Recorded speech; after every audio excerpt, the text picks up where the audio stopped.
Lightning McQueen accelerated down the rugged desert highway, a massive trail of dust billowing in his wake. "Try to keep up, Sally," he called out, his engine revving with confidence. Sally surged forward, closing the gap effortlessly. "Don't get too arrogant, Stickers. You haven't lost me yet," she countered, matching his pace. Engines roaring in unison, the pair navigated the winding canyon passes beyond Radiator Springs. It was a perfect day for a high-speed run. The sun illuminated the red rocks, setting the scene for an ideal drive. "Check the technique," McQueen announced, executing a flawless precision drift around a hairpin turn. "Show off," Sally remarked, though she was undeniably impressed by his control. Meanwhile, back within the town limits, Mater was occupying himself with some maneuvers near his impound lot. He practiced his signature moves, alternating between forward momentum and complex reverse spins. "Still the world's premier backwards driver," Mater mused to himself with satisfaction. Despite the rust and wear on his chassis, he was completely at ease with his identity. Radiator Springs remained quiet in the early hours. Flo's V8 Cafe had not yet opened for business, and Luigi's shop remained shuttered. The town center sat silent and undisturbed. Mater continued his routine, humming a low tune as he spun. "Nothing beats this," he muttered, enjoying the solitude. However, he was unaware that he was being observed from the highway. The figure watching him was far from friendly, and they were already formulating a calculated plan. Miles away in the canyons, Lightning and Sally continued their drive, completely oblivious to the fact that their friend was inadvertently becoming the target of a serious threat. Chapter 2. The Proposition. "Ciao, amico." The voice cut through the silence. Mater pivoted sharply on his rear tires, startled by the intrusion. An open-wheel Formula car rolled smoothly into view. The Italian tricolor livery gleamed aggressively under the harsh desert sun. It was Francesco Bernoulli. "You are Mater, correct?" Francesco asked, his accent thick and deliberate. "The tow truck behind the legend." "Me? Legend? Well, I reckon I'm just a regular modesty," Francesco interrupted, drifting in a slow, calculated circle around the rusty truck. "Unnecessary. You are McQueen's right hand, the unseen force of Radiator Springs. I have heard reports regarding your particular set of skills." You have?" Mater stammered. The validation from a World Grand Prix racer was disarming. Francesco dipped his front chassis in a mock bow. "Of course. In Europe, we respect utility and strength. I traveled here specifically to make your acquaintance," Francesco continued, his tone lowering conspiratorially. "I thought perhaps we could align ourselves, an alliance." "An alliance?" Mater asked, his engine idling a little faster. "With a racer like you?" "See, precisely. I know of a location nearby, a private sector, perfect for a demonstration. Just us." Francesco's smile widened, but the warmth didn't reach his eyes. There was a cold calculation behind the charm. Mater remained oblivious to the subtext. He was too caught up in the recognition. "Well, shoot," Mater said, his pard completely down. "Where we heading?" Francesco's gaze shifted towards the horizon. "Follow my lead, my friend. I will show you something significant, something permanent." He accelerated away from the town limits, heading straight for the desolate open dunes. Mater hesitated for a split second, glancing back at the sleeping structures of Radiator Springs. He considered alerting the others, but this was Bernoulli, international royalty. Dismissing the instinct, he engaged his drive gear and followed the Formula car into the wasteland, unaware he was being led directly into a compromised situation. The convoy pushed deeper into the Badlands, leaving the familiar landmarks of Radiator Springs far behind. The terrain grew increasingly hostile. Paved roads gave way to jagged rock formations and uneven gravel. The landscape was alien and desolate.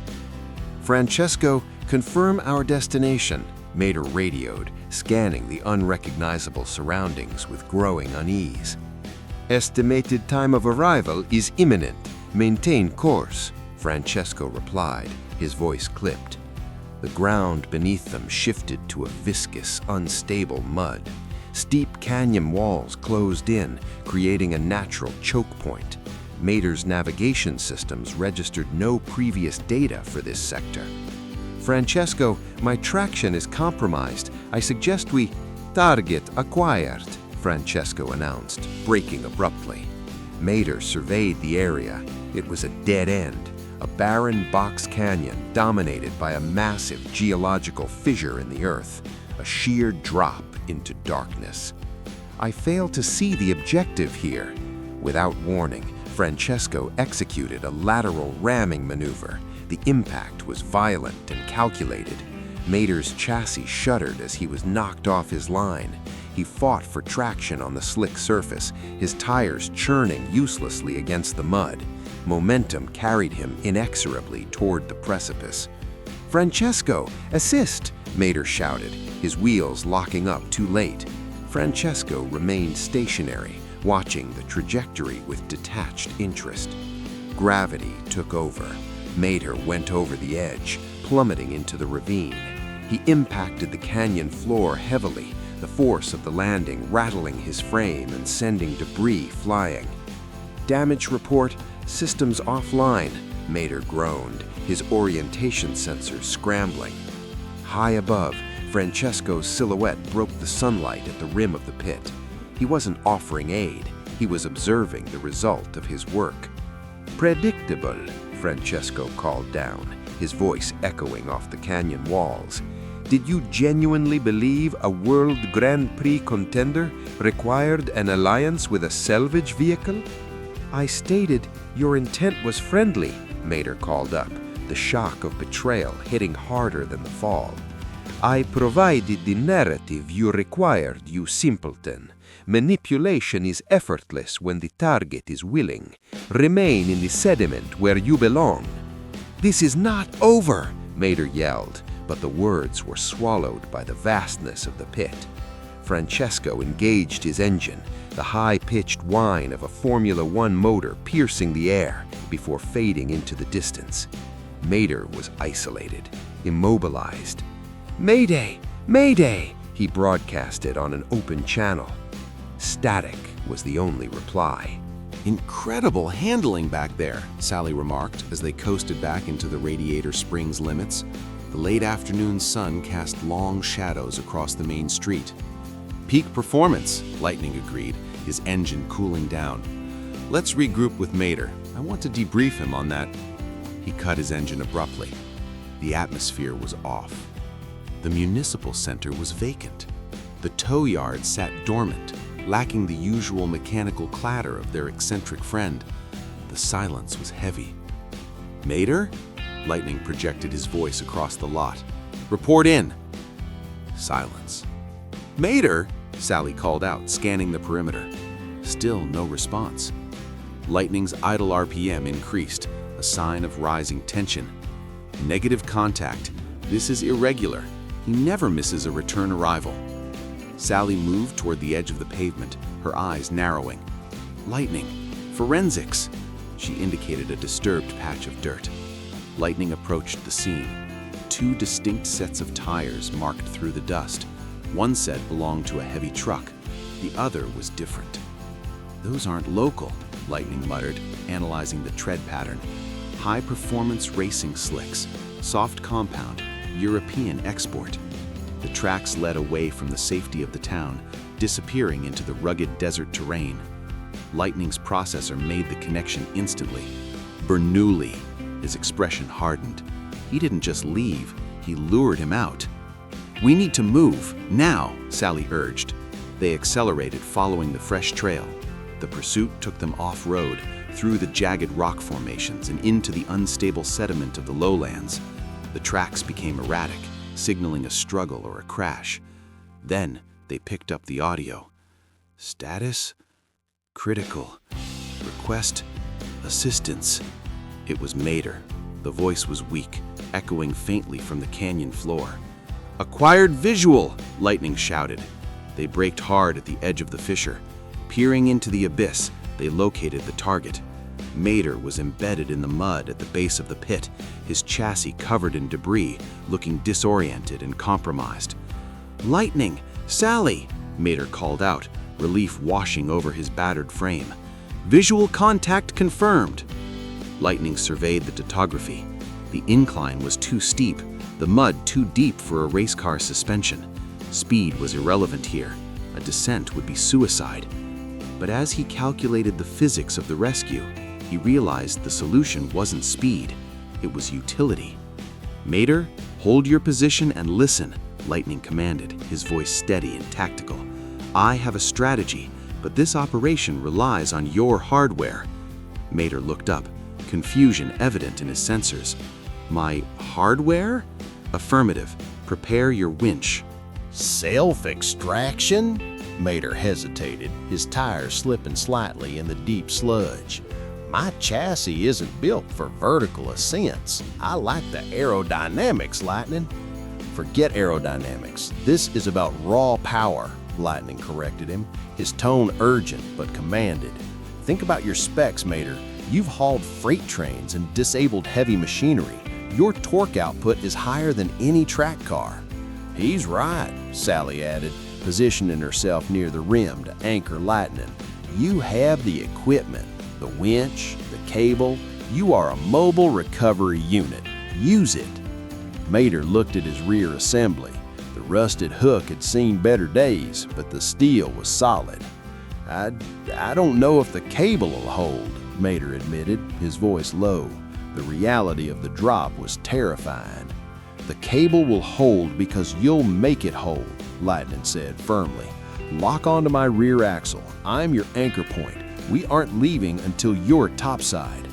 The validation hit home. It wasn't just blind hope. It was a tactical assessment of his worth. Unlike Francisco's hollow flattery, this was trust. All right, Mater grunted, shifting his transmission. Initiating recovery sequence. He swung the crane arm with calculated force. The hook sailed through the gap and caught Lightning's rear bumper bar with a heavy metallic thud. Connection secure, Mater yelled from the pit. Brakes locked! Pull! Lightning shouted, digging his tires into the gravel to act as a counterweight. Mater engaged the winch. The motor strained against the load, the cable pulling taut until it hummed with tension. Slowly, painfully, the tow truck began to drag himself up the incline. His rear tires clawed for traction against the slick mud walls. Maintain RPM, Sally called out, watching the cable integrity. Almost there, Lightning gritted his teeth, feeling the immense weight of his friend pulling him toward the edge. With one final mechanical heave, Mater's front tires crested the ridge. His engine roared as he found purchase on solid rock, hauling the rest of his frame over the lip of the canyon. He collapsed onto the dry ground, his engine cooling fan spinning wildly. Extraction complete. Lightning released his brakes and rolled over, checking Mater's frame. Solid work. I never doubted the hardware. You cleared the hazard on your own power, Mater. That was professional grade. The sun began to dip below the horizon, casting the desert in deep purples and oranges. The trio formed a convoy, heading back toward the lights of town. Miles away, in the deepening dark of the open desert, Francisco sat idling on the shoulder of the highway. His paint was flawless, and his engine was tuned to perfection, but the silence around him was absolute. There was no convoy, no backup, just a fast car on a lonely road. Back in the convoy, Mater broke the silence. Thanks for the anchor, buddy. Anytime, that's protocol for the team. As Radiator Springs came into view, it didn't just look like a town, it looked like a stronghold.